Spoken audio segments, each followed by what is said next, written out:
Assalamualaikum warahmatullahi wabarakatuh. Salam sejahtera bagi kita semua. Saya Sindi Prasetya, dosen pada program studi Pendidikan Kimia, Fakultas Keguruan dan Ilmu Pendidikan Universitas Samudra. Pada kesempatan ini, izinkan saya menyampaikan pendapat PDD UKT-PT bidang pengajaran. Salah satu mata kuliah saya ampuh adalah Kimia Dasar PKA 301 yang memiliki bobot 3 SKS dengan 2 SKS teori dan 1 SKS praktikum di laboratorium dan diberikan pada mahasiswa semester 1. Mata kuliah ini bertujuan agar mahasiswa mampu memahami dan membedakan konsep-konsep dasar ilmu kimia, yaitu konsep zat dan materi, atom, molekul, ion, sistem periodik unsur, ikatan kimia, dan stoikiometri, sehingga dapat diaplikasikan dalam kehidupan. Secara garis besar, lingkup materi yang dikaji mencakup struktur atom, konfigurasi elektron, hukum-hukum dasar kimia, tata nama senyawa, hingga perhitungan massa, mol, dan hasil reaksi. Dalam pelaksanaan perkuliahan ini, saya menerapkan metode delivery, interaction, and assessment yang disingkat dengan DIA. Pada aspek delivery, saya menggunakan buku literatur utama, yaitu Kimia Dasar edisi ketiga jilid 1 dan 2, karya Raymond Chang dan Petrucci. Kemudian, saya juga menggunakan buku ajar yang saya tulis sendiri, yaitu Kimia Dasar, bisa dilihat di atas, terbitan Getpress tahun 2024, serta produk luaran penelitian saya pada tahun 2024, yaitu buku pemanfaatan teknologi dalam kimia dasar. Di sini. Pada aspek interaction, perkuliahan secara luring menerapkan pendekatan problem-based learning, project-based learning, dan soft-directed learning yang dipadukan dengan kegiatan praktikum di laboratorium. Interaksi diskusi dan penugasan juga dikelola secara daring melalui Google Classroom dan grup WhatsApp. Pada aspek asesmen atau evaluasi, penilaian dilakukan secara transparan dan objektif, yang diukur melalui 4 elemen utama. Bobot penilaian terdiri dari kedisiplinan dan kehadiran sebanyak 10%, kuis dan penugasan terstruktur serta proyek sebesar 20%, ujian tengah semester sebesar 30%, serta ujian akhir semester sebesar 40%. Berikut adalah cuplikan unjuk kerja pengajaran saya pada mata kuliah Kimia Dasar. Selamat menyaksikan. Assalamualaikum warahmatullahi wabarakatuh. Waalaikumsalam warahmatullahi wabarakatuh. Selamat siang semuanya. Siang, Ibu. Apa kabar hari ini? Baik. Alhamdulillah semuanya dalam keadaan baik. Hari ini apakah semuanya hadir? Hadir, Bu. Jangan lupa untuk isi absensi disiapkan juga ya untuk hadir hari ini. Baiklah, sebelum kita memulai perkuliahan hari ini, mari kita baca doa bersama-sama. Berdoa dimulai. Doa selesai. Nah, sebelum saya mulai di pertemuan ini, saya mau review nih. Di minggu lalu kita materinya tentang apa? Ada yang masih ingat nggak? Tentang pemurnian zat, Bu. Benar, tentang pemurnian zat. Kita ngelakuin praktikum kan minggu lalu, kita pakai Naftalena untuk pemurnian zatnya. Dan laporan praktikumnya sudah kalian submit? Sudah, Bu. Sudah, baik. Nah, untuk materi hari ini kita akan bahas tentang teori struktur atom dan notasi. Sebelumnya saya akan menunjukkan FPS-nya.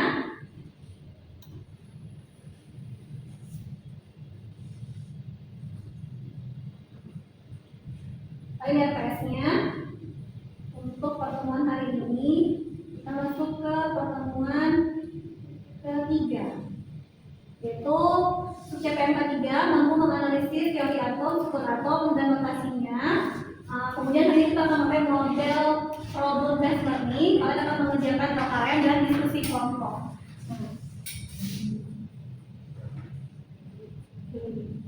Kembali ke PowerPoint-nya. Oke, hari ini kita akan masuk ke materi teori struktur atom dan notasi. Ini sudah ditunjukkan FPS-nya kan? Nah, ini sekarang CPMK 2-nya, CPMK 3-nya mampu menganalisis teori atom, struktur atom, dan notasinya. Indikatornya ketepatan menganalisis teori atom dan konsep struktur atom dan notasinya. Untuk tujuan perkuliahan hari ini adalah melalui analisis kasus, mahasiswa mampu menghitung partikel subatomik pada notasi isotop dan mengevaluasi penyebab ketidakstabilan atom radioaktif dengan tepat. Pembahasan kita hari ini ada 3, teori atom, struktur atom, dan notasi ya materinya.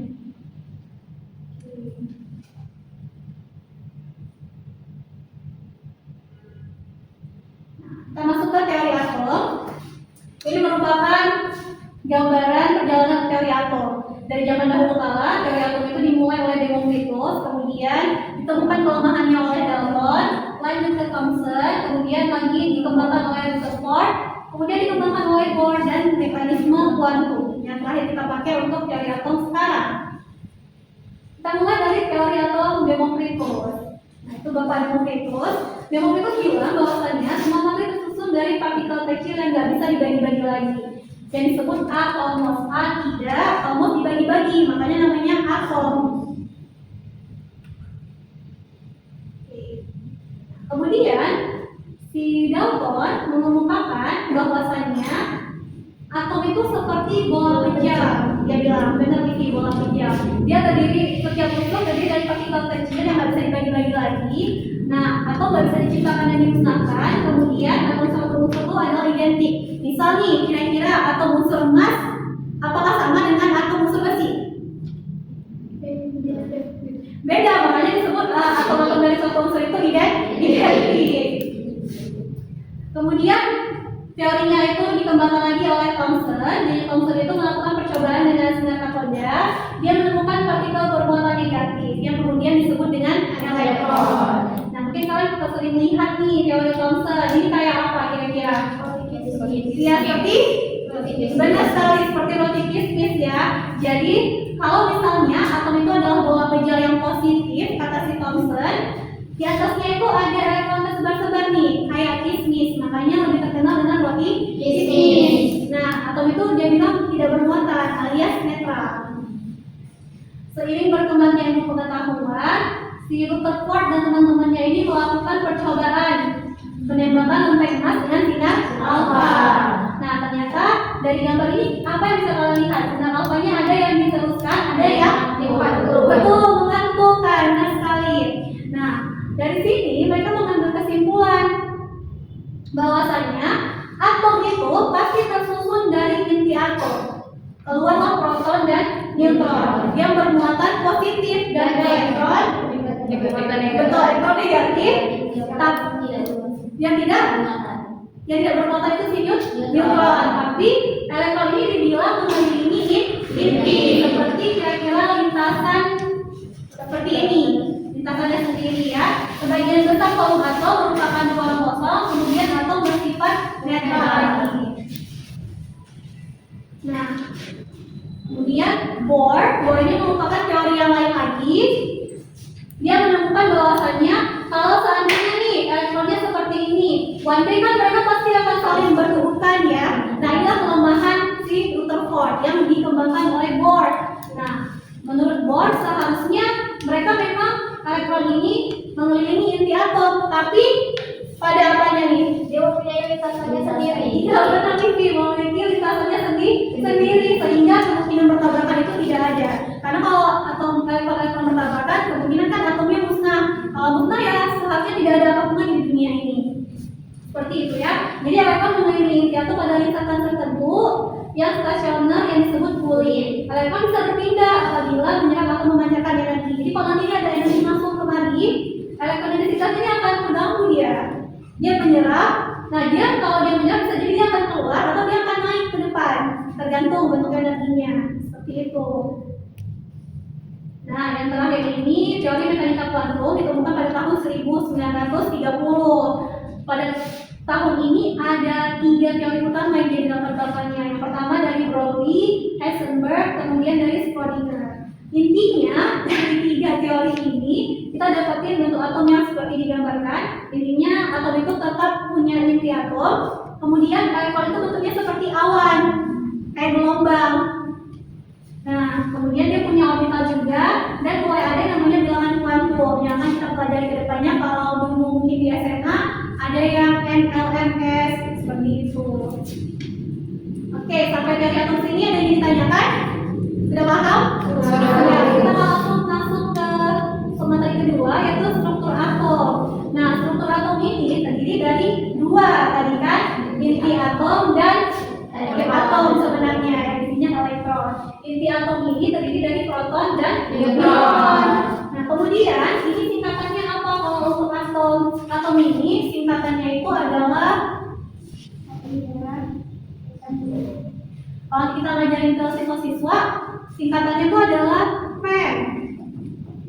Jadi di atom itu ada proton yang bermuatan P itu positif berarti. Positif berarti muatannya positif. Kemudian ada E itu singkatan dari elektron. Dan terakhir ada N yaitu neutron. Neutron itu diambil kayaknya dari bahasa Inggris neutral. Neutral itu berarti nggak punya muatan. Jadi ini netral atau tidak ada muatannya. Itu singkatannya PEM, proton, elektron, sama neutron. Tapi proton dan neutron berada di inti atom. Elektron yang berada di kulit. Oke, kita lanjut. Nah, ini merupakan partikel penyusun atomnya serta penemunya. Si proton, si elektron dulu tadi yang menemukannya tadi si JJ Thomson, dan dia itu punya massa atom yang paling ringan. 10 pangkat min 28, 10 pangkat min 24, 10 pangkat min 24. Lebih besar yang mana? 10 pangkat min 24. 10 pangkat min 24 lebih kecil. Namanya elektron itu lebih kecil dibandingkan proton dengan neutron. Seperti itu. Ini nama-nama penemunya Thomson, Goldstein, sama Chapman. Kita ikutin aja. Oke, lanjut. Nah, selanjutnya kita akan masuk ke tanda atom atau notasinya. Coba lihat di buku masing-masing. Sudah ada SPU-nya kan di bukunya? Ya, sudah. Sekarang saya mau cek berapa nomor atom dari natrium. Ya, silakan. 11. Benar, natrium 11. Di sini dibilang nomor atom itu letaknya di Z alias di bawah. Natrium lambangnya apa? Na. Lambangnya ya.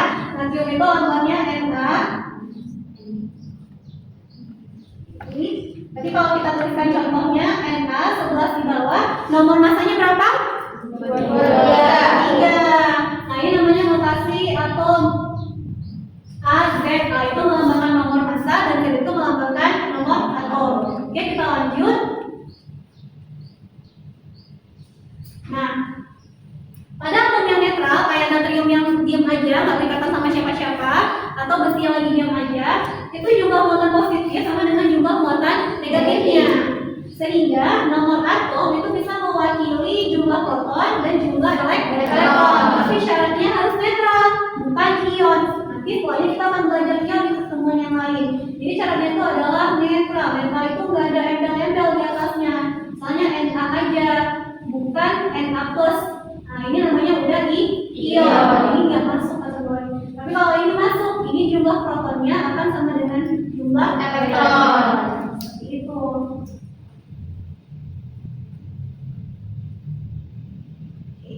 Nah, gimana caranya cari nomor massa? Kalau misalnya kita punya beberapa data nih, ternyata nomor massa itu adalah penjumlahan dari proton dan neutron. Kalau netral, tadi kan jumlah proton sama dengan elektron, sehingga nomor massa itu adalah penjumlahan proton dengan neutron. Lanjut, ini ada soal. Sebuah isotop dari unsur X, dia punya nomor atomnya 8. Kalau nomor atomnya 8 berarti protonnya berapa? Berarti protonnya juga 8. Kemudian neutronnya 10. Disuruh hitung nomor massa. Nah, ingat tadi nomor massa jumlah dari proton dan neutron. Jadi jumlahin aja, protonnya 8 ditambah neutronnya 10, sehingga jawabannya nomor massanya adalah 18. Oke. Nah, ini ada beberapa atom berdasarkan nomor atom dan nomor massa itu kita bagi jadi 3. Ada isotop, isobar, sama isoton. Paling enak apa yang isoton? Ujungnya N, berarti neutronnya sama. Neutron itu gampang banget lihatnya, atas bawah dikurang. Jadi kalau kalian kurang 24 dikurang 12, dapatnya berapa? 12. Iya, 12. Kemudian nanti ada yang nah, 23 kurang 11 dapatnya juga 12. Nah, karena sama-sama 12, neutronnya sama, makanya dia dikategorikan isoton. Nanti ada namanya isotop. Kalau isotop, bawahnya yang sama, atasnya yang beda. Gitu. Kemudian ada yang namanya isobar. Isobar itu justru atasnya yang sama, alias nomor massa yang sama. Nomor atomnya beda. Yang sering kita gunakan di soal-soal itu yang isotop nanti. Ya. Nah, sekarang kita akan masuk ke orientasi kasus yang akan kalian kerjakan secara diskusi. Nah, kalian bisa lihat ini gambar apa? Garam. Nah, gambar garam. Ini dua garam. Yang pertama garam iodium 131. Yang satu lagi garam iodium atau biasa aja. Oh, bedanya kalau dari gambar. Ada yang bisa menjelaskan? Kalau dari gambar yang ini untuk apa? Untuk benar. Kalau yang sebelah kanan? Untuk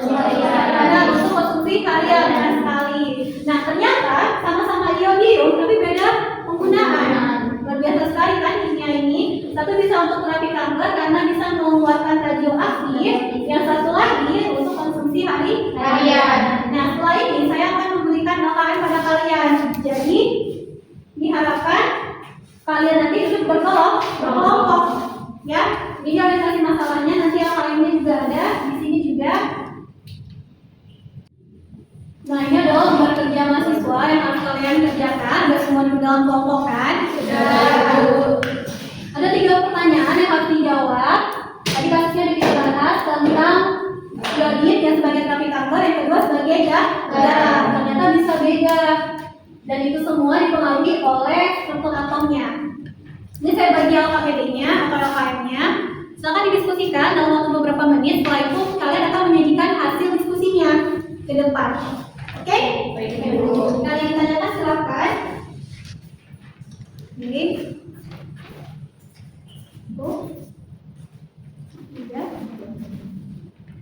Oke, silakan didiskusikan, silakan dibuka bukunya. Ya, jadi untuk kelompok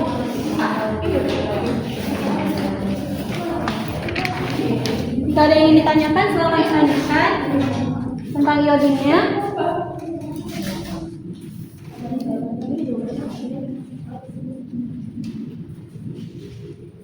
Kira ada kendala? Ini buat masanya sudah bisa dapat di situ berapa?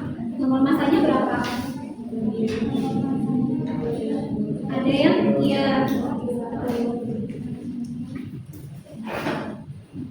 Oh, ini sudah nomor 2. Nomor 2 bisa diisi semua.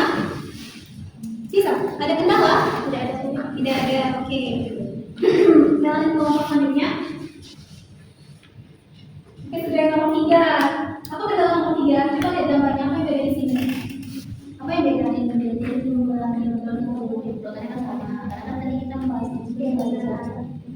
Oke, baik. Oke, baik. Sudah selesai diskusinya semua? Ada yang belum selesai? Sudah semua? Oke, sekarang kita akan bahas. Dimulai dari kelompok 1. Silakan kelompok 1 maju untuk jawab nomor 1. Kelompok 1 butuh apa untuk jawab? Hanya gimana? Silakan. Kelompok 1 tentang tulislah notasi atomnya. Unsurnya yaitu I, ada Silakan nyerap teman-temannya kakak. unsurnya ada iodium yaitu I, ada masanya 131 dan nomor atomnya 53 dan yang satu lagi 53. Oke, sudah benar. Yang lainnya? Ada yang berbeda? Sama semua ya. Kalau itu tentang kelompok 1. Nah, kelompok 1. Lanjut ke kelompok selanjutnya yaitu kelompok 2. Silakan kelompok 2 coba jawab soal nomor 2. Silakan. Kelompok 2. Baik, assalamualaikum warahmatullahi wabarakatuh. Waalaikumsalam warahmatullahi wabarakatuh. Saya dari Clara perwakilan nomor 2. Saya akan menjawab soal nomor 2 yaitu analisis struktur subatomik. Uraikan jumlah proton, elektron, dan neutron penyusun masing-masing atom. Ini 3131 dan iodium 127. Nah, jadi untuk iodium 131 itu nomor atomnya sama. 131 dan 127 nomor atomnya itu sama, yaitu ada 53. Nah, kemudian kita kan membahas isotor, otomatis jumlah protonnya itu juga sama, berarti sama-sama 53 dan 53. Kemudian yang berbeda itu apa? Yang berbeda itu adalah neutronnya, yang satu itu adalah 78, kemudian yang 127 yaitu 74. Nah, kemudian jumlah elektronnya juga sama-sama 53. Nah, ini dinamakan dengan isotop, yaitu jumlah kedua atom yang memiliki jumlah protonnya sama, tetapi jumlah neutronnya itu berbeda. Baik, itu saya dapat saya sampaikan. Assalamualaikum warahmatullahi wabarakatuh. Waalaikumsalam. Kelompok 4 sama? Sama juga. Ada yang berbeda jawabannya? Tidak ada. Oke, kita lanjut ke selanjutnya itu pertanyaan nomor 3. Ya, silakan kelompok 3 diskusikannya. Boleh dijelaskan kelompok 3 jawabannya? Kalau saya dituliskan sudah nggak apa-apa. Kalau nulis itu boleh. Assalamualaikum warahmatullahi wabarakatuh. Waalaikumsalam warahmatullahi wabarakatuh. Nah, jadi pada poin nomor 3 pemecahan masalah atau evaluasi. Nah, jadi berdasarkan tabel perbandingan pada poin nomor 2 ini, partikel subatomik manakah yang menyebabkan iodium 131 memiliki sifat radioaktif tidak stabil dibandingkan iodium 127 yang stabil? Jelaskan alasan teoritisnya. Nah, jadi partikel subatomik yang menyebabkan perbedaan kestabilan antara dua isotop tersebut adalah neutronnya, di mana pada iodium 131 ini dia itu tuh radioaktif atau tidak stabil. Terdapat kelebihan neutron yang sesat dan tidak stabil ini, dia tuh berusaha membuang kelebihan energi dengan cara memancarkan radiasi secara terus-menerus hingga mencapai bentuk stabil. Sedangkan pada iodium 127-nya ini, dia tuh stabil, rasio neutronnya itu berbanding protonnya itu seimbang untuk menahan gaya tolak-menolak antar proton di. Baik, terima kasih. Untuk lain, kira-kira bisa jawabannya? Sama ya, baiklah. Dia pilih jawaban nomor 3 sudah komplit sekali ya. Jadi yang membuat dia itu tidak stabil karena jumlah neutronnya berlebih, sehingga dia ada kecenderungan untuk melepaskan energi tadi. Nah, silakan disubmit hasilnya. Nanti saya cek sebagai hasil diskusi kelompok. Hasil AKM-nya silakan dikumpulkan ke saya. Untuk 4 dulu. Oke. Terima kasih. Oke, sudah boleh diulang lagi seperti semula karena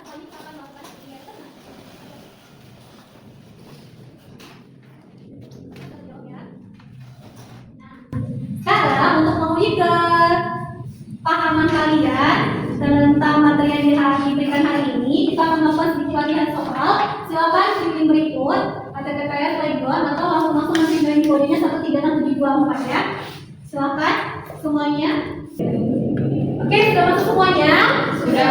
Selesai mengerjakan? Sudah. Paham materinya hari ini? Paham. Oke, mantap sekali. Baiklah, kita tunggu dulu hasil kuisnya. Oke. Nah, kita sekarang lanjut ke tadi.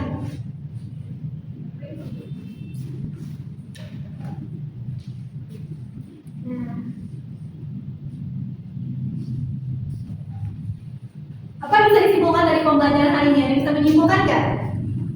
Ya, silahkan Pak. Atau itu dari saya itu dari materi itu setelah tertulis dalam warna, kemudian atom itu terdiri dari atom dan nuklir, di mana atom itu terdiri dari proton dan neutron, sedangkan nuklir itu adalah elektron yang menyebar. Nah, kemudian berdasarkan struktur atom itu kita dapat melihat bentuknya ada 3, ada isotop, isobar, sama isotron.